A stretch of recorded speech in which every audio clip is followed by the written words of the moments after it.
Hello, I'm Captain Hasan Hobbs, stationed at Walter Reed National Military Medical Center.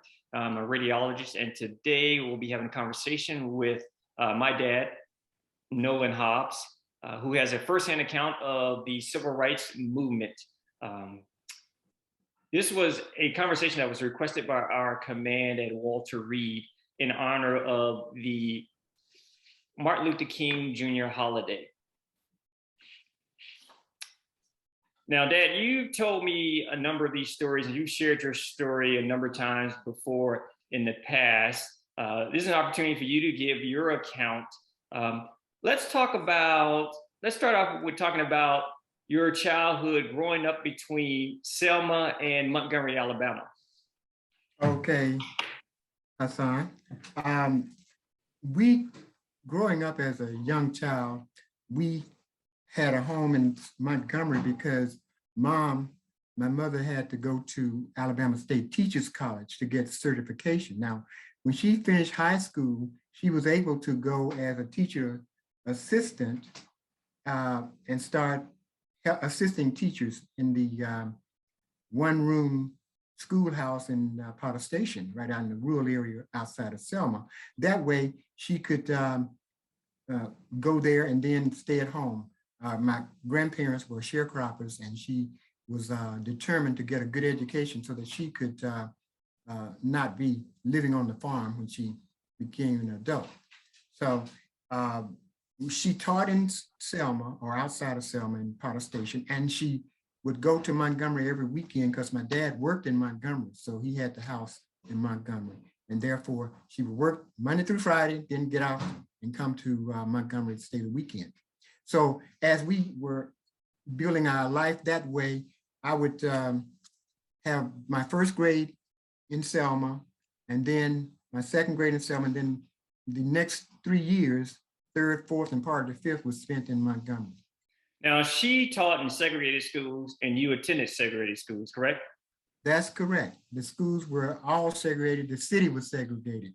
There was a railroad track running to the east side of Selma, where in between the railroad tracks and First Avenue was where Black people were designated to live, and that's where Black people live.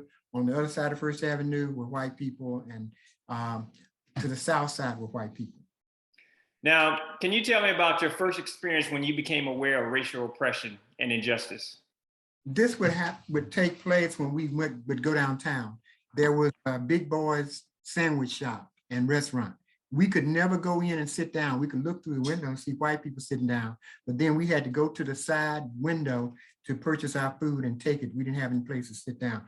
At the Carter Drug Store, we could go in, buy something. White people sitting at the counter, they could have sodas or whatever. We had to buy our food and walk out with it. We could not stay in there. So I noticed there was a difference. And then when you go to Sears or Tepper's, the department stores, there was a sign over a little bowl for colored people to drink water, and then a console model here for white people to drink their water from cool water.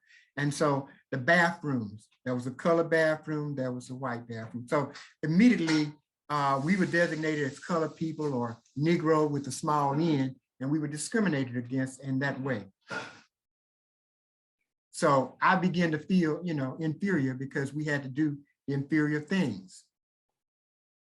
Okay, so so you talked about the oppression, and then how did this coincide with your educational experience? Well, again, schools were segregated. We didn't get firsthand books. We got secondhand books, hand-me-downs from Parish High School. And then the uniforms that our football team practiced in, they were hand-me-downs. They were like used uniforms for them to practice in. When we played games, now we had the new uniforms for the teams. But again, we were given secondhand treatment as secondhand citizens, and we knew that. We knew that. But we did have dedicated teachers. Wherever they've been educated, they come back with the desire to see that we would learn and become educated. Now, the school system was set up where there were trades being taught. That is brick masonry, there was carpentry, there was also barbering for cutting the hair and so forth. So along with academics, we were offered a trade to study and learn. And this was the method in which Booker T. Washington had said that we would pull ourselves up by our bootstraps. In other words, we would have academics, but also have a trade. So we would always have something to fall back on if we were in the marketplace and got, being the last hired and the first fired, then we would still be able to fall back on a trade. Okay, and then how did this lead to your involvement in the civil rights movement? Okay, Selma was located 50 miles from Montgomery. The bus boycott that took place in 1955 in Montgomery with Rosa Parks not giving up her seat to a white bus passenger. She got arrested and fined, but that led to the bus boycott. Well, people of Montgomery were together. I mean, Dr. King was appointed to be a leader there. The Montgomery Improvement Association was developed, and they had leaders that said we were not going to ride the buses. So at that time, my dad was living in Montgomery, and this was the period that I was up there in the 3rd grade in Montgomery. So therefore, he would allow us to, as a movement took place, he would be kind of like an unofficial taxi driver, taking people who were not riding the buses to their destination. So he participated in that movement in Montgomery. And a lot of times after Dr. King got appointed, he would take Dr. King to the church office at Dexter Avenue, because Dr. King would walk down from Jackson Street, a half a block away from my Aunt Elto, and walk to the church. So he would say, Dr. King, come on, get in the back car, get in the back seat of the car. Let me take you. You shouldn't be walking down here like this. And it proved that that was a good thing that he was doing, because a few days later, Dr. King's house got bombed. And he was at a speaking engagement, and his house was bombed by the KKK or some terrorists. And Black people ran over to his house, and some of them carrying guns. And he, Dr. King said, no, take your weapons home. We are not going to treat, try to fight with guns, and we're going to be nonviolent. So let's go back to that point. So I recently heard this story, just to reiterate, and we were hanging out with Granddad this past summer, who's 96 years old and still alive. So, so he used to give a ride to Dr. Martin Luther King in Montgomery at the time. He would give Dr. King a ride as an unofficial taxi during the civil rights movement. And this was one of your first experiences with the civil rights movement. Right. I saw Dr. King for the very first time when I was 8 years old. So you started at a young age, you say. But I didn't get active in the movement. I just, See, I was, I didn't tell you this earlier, but I was shot in the eye with a BB gun when I was 7 years old. So the doctor that Dad would take me to was not far from Attorney Gray's office, where Dr. King spent a lot of time for defense of tickets that he received when he was arrested for being a leader in that movement in Montgomery. But anyway, Dad would, pointed out to me who Dr. King was, so I did see him at that point in time. But, okay, let's talk about Uncle Cleophas, your brother. Cleophas was 2 years older than me. So when I was 14 and we had moved to Selma for good, the whole family, he was recruited by a gentleman called Bernard Lafayette. Bernard Lafayette had participated in the Nashville movement and in forming SNCC with John Lewis. He was right in the beginning with the forming of SNCC. So he came to Selma, and he said that when he went into the office in Atlanta, there was a big X over Selma, because they were saying you cannot get people to cooperate or a movement started in Selma. But Cleophas and his buddy Charles, his best friend Charles Bonner, were recruited by Bernard Lafayette. And he told them that you two guys are going to you're going to bring freedom to Selma. And he said, I want you to go to your high school, tell everybody you know, all your friends, that on Monday at 7 p.m., we're going to meet at Tabernacle Baptist Church and form a movement. And we are going to start SNCC in Selma, and we are going to bring freedom to Selma. They believed him. And so they began to tell everybody they knew that, students, because Bernard had tried to get the adults to come to a mass meeting, and they refused. They said they would show up and they would meet with him, and they would plan to go down and register to vote, but they backed down. They were too afraid. And that was because of the policy of intimidation that was going on in Selma at the time, right? Yeah, by this time, you know, by the mayor, for instance, had been there for so many years, they had the control over Black people and scared us enough. They would scare out. They either ran you out of town if you opposed them, or they beat you to death, or they were, you know, they were relentless in driving you out of town or running you through their system of taking you to jail and so forth. So by this time, Bernard realized that he was not going to get any headway with the adults. So he appealed to the students.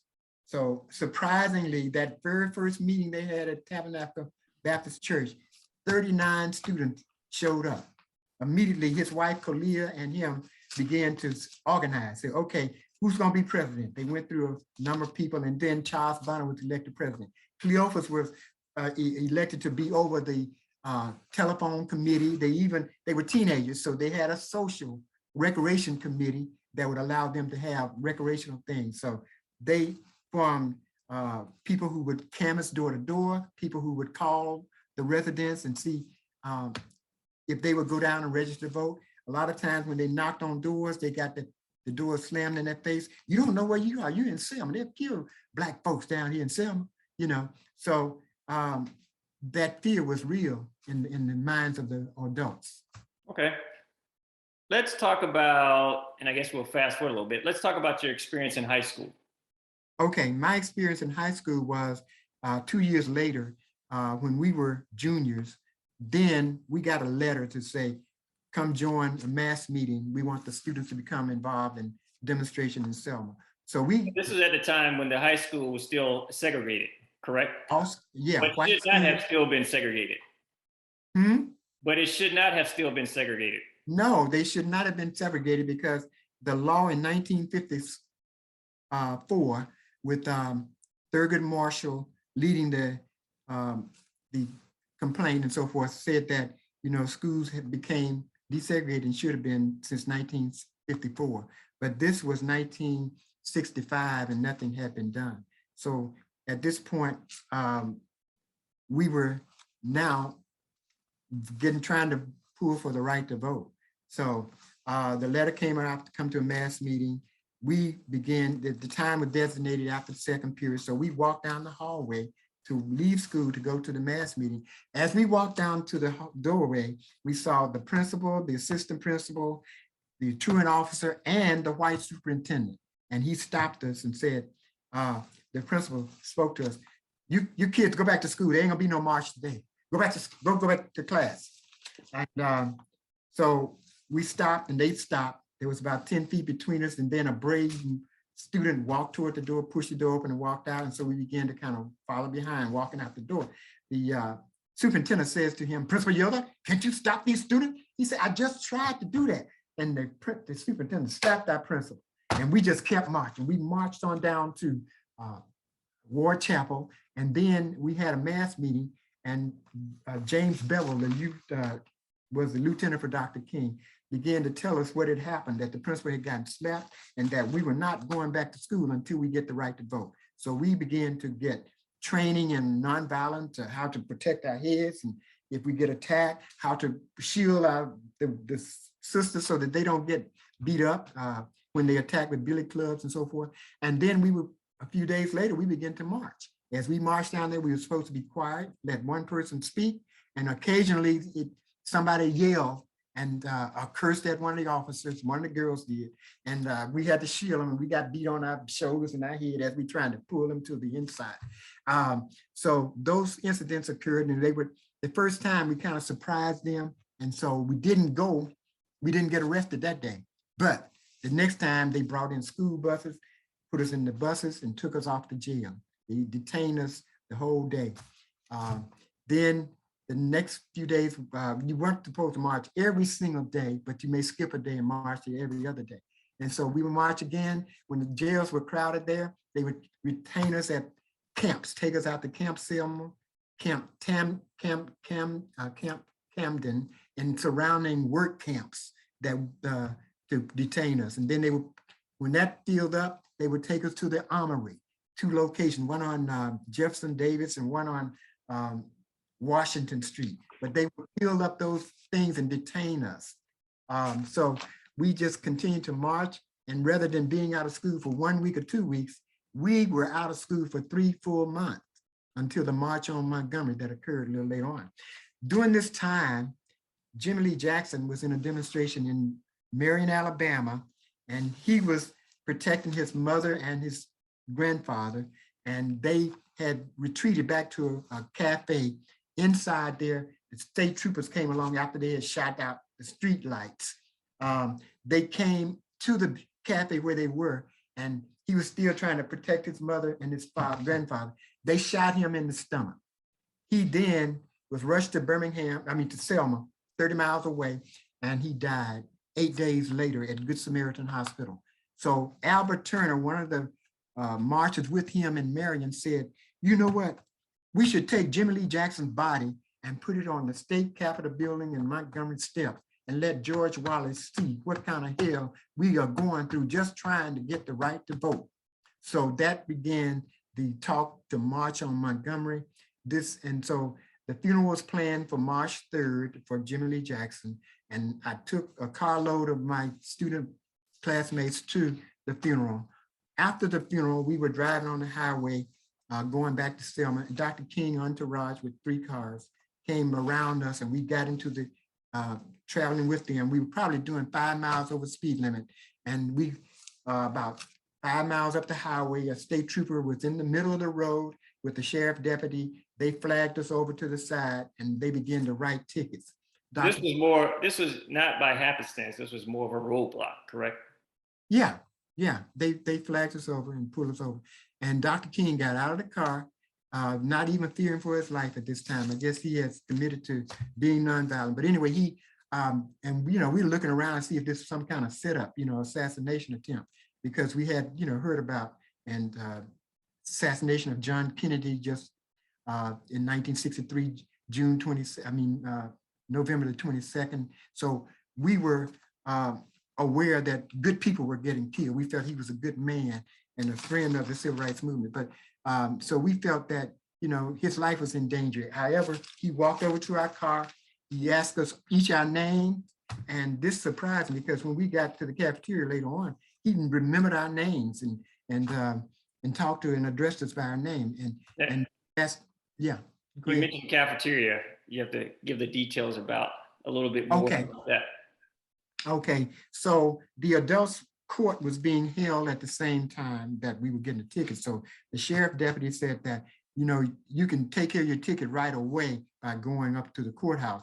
But the juvenile, meaning me, being 16 years old, had to wait for juvenile court that was only held on a Tuesday.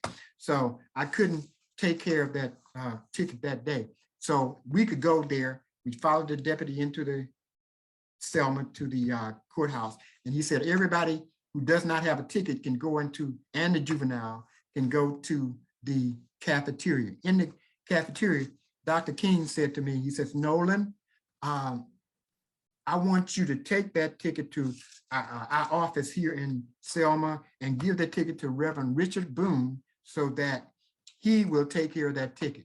And then Dr. King said, your mother was kind enough to let you use her car to bring the students to Marion. So, she has already, done quite a bit. And then Dr. Avon had to say, no, Martin, Nolen needs to learn some responsibility. And Dr. King overruled him and said, no, Ralph, if it had not been for his mother loaning him the car, he would not have been in Marion for the homegoing service of Jimmy Lee Jackson. So Dr. King just had care for everybody in the movement. He just showed the love, right there, that he was not going to cause my mother to suffer, because he knew, as the word was out, that if teachers would get fired if their children were participating in the movement. And the teachers began to support us. They went out in March. They wouldn't arrest the teachers, because if they arrested the teachers, there would be nobody for the student to go when they get to return back to school. They wouldn't be able to have any teachers before them. So they let the teachers march, and then they didn't arrest them. But this was as the movement continued on. And so your ticket was going to be covered by, was it SCLC? SCLC, Southern Christian Leadership Conference, and Dr. King was the leader and president of that. But he also had a message to you and the students. Yes, he said at that same time, he reiterated, as he did on the highway in the car, that, you know, if it had not been for you students being active in the movement in Selma would have died, and we would have just gone to another city. So when the movement was very hot in Birmingham, Dr. King was there. He even wrote the letters from the Birmingham jail after being arrested in that movement down there. And this was a year later in Selma, where we were trying, from that movement in Birmingham, they got the public accommodation bill passed. But then Selma, we were demonstrating and protesting the different schemes and things, tricks of trying to prevent us from voting. Like you had to guess, you had to have a literacy test, or you had to guess how many beans were in a jar and this type of thing before you get your privilege to vote. So they played a lot of schemes and tricks on keeping Black people from voting. So then came March, this was March the 3rd that I got the ticket. March the 7th was be the day that we were going to march on Montgomery. So this was in fact, the lieutenant at this time, minister at that point, was Reverend Andrew Young.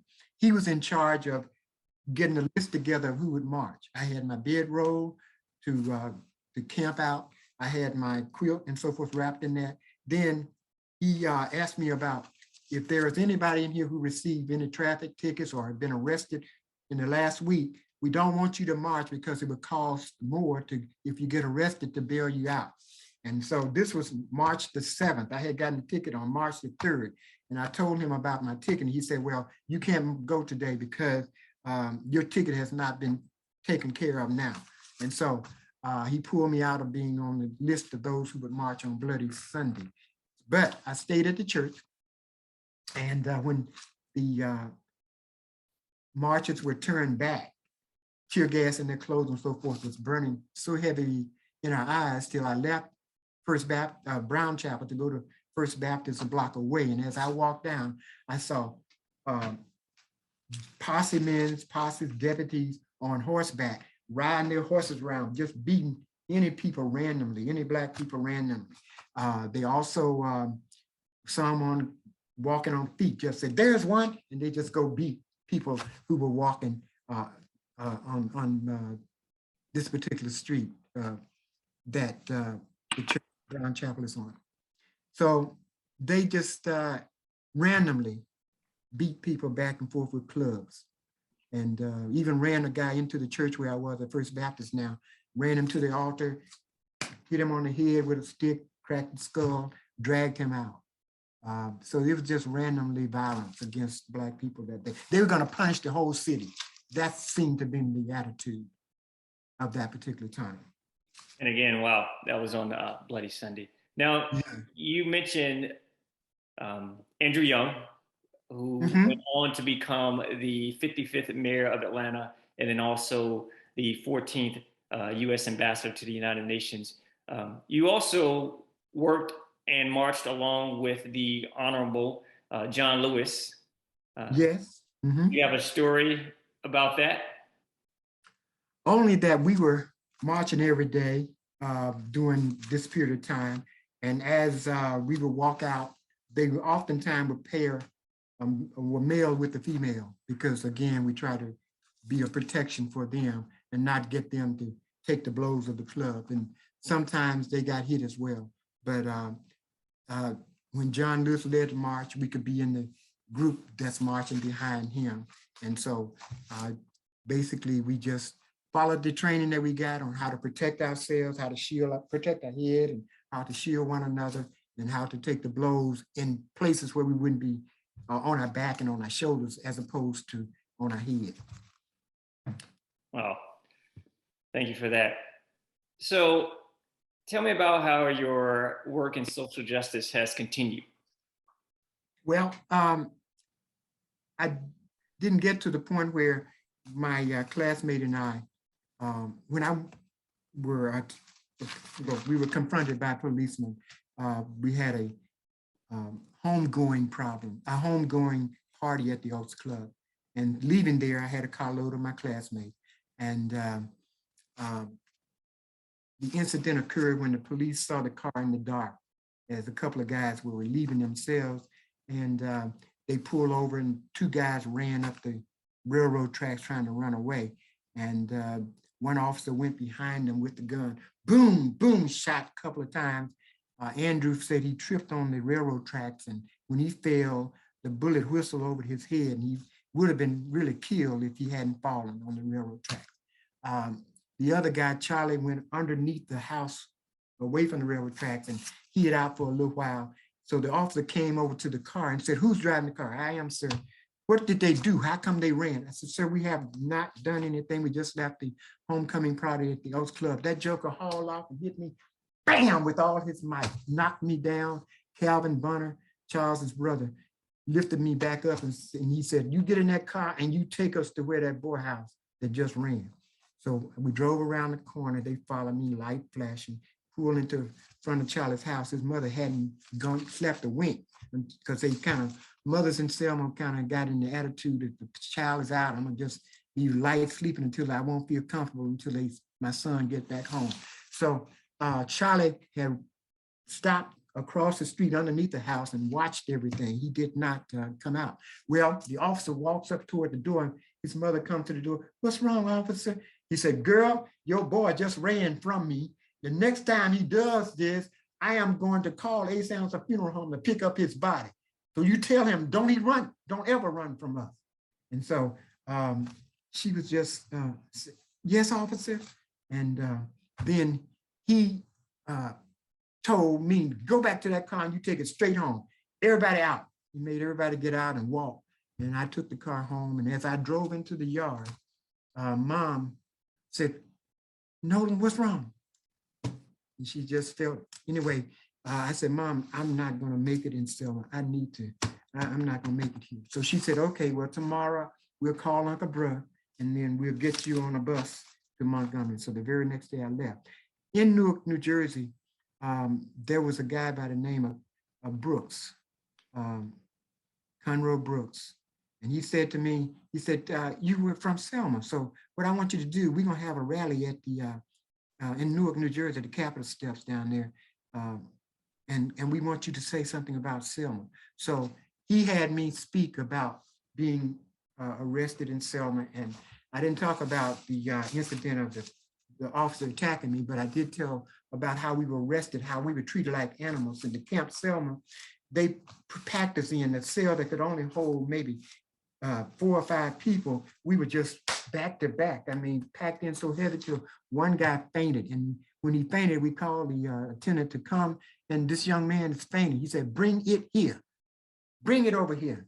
And so we lifted and carried him to the door so he could get outside and get some air. But they treat us like, savages, like animals.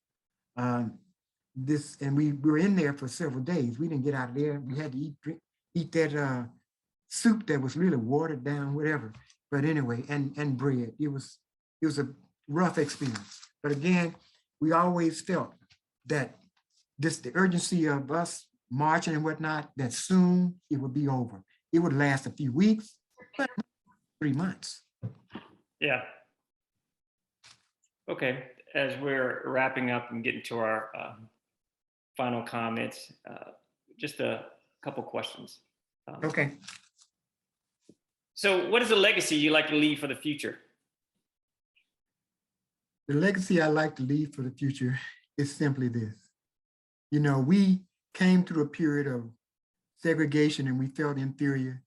And it's only when we start to study the Word of God that we begin to see that God don't make no junk, that really God made human beings to be human beings. So we should treat people fairly, not based on any racism, political affiliation, none of that. But people should be treated based on who they are, a human being, a child of God, of God's creation. Well, Dad, I think that's a good point to end on. I want to thank you again for agreeing to do the interview and give your firsthand account. I always hear the stories. I think they're amazing. It's a pleasure listening to them again. Hopefully, hopefully, well, let's talk about, you just showed your medallion, and then we'll end with that. Okay, this medallion says, every American citizen must have an equal right to vote.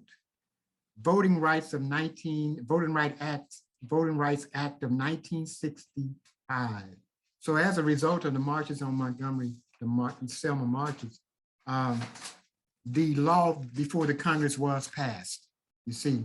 And so during the administration of President Barack Obama, the Congresswoman from Montgomery, Terry Sewell, led the drive to get a Congressional Gold medal presented to the marchers. So this was done in 2016, and the recipients who picked it up and received it in behalf of the marchers was the Honorable Congressman John Lewis and Frederick Douglass Reese, Dr. Reese of Selma, who was one of the leaders in SELC, as well as the principal of our high school and so forth in Selma.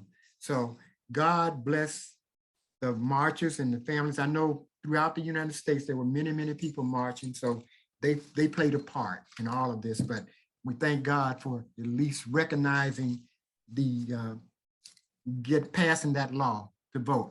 And so it's very unfortunate today that repression of the voters is taking place throughout the nation, because it should be equal rights for everyone.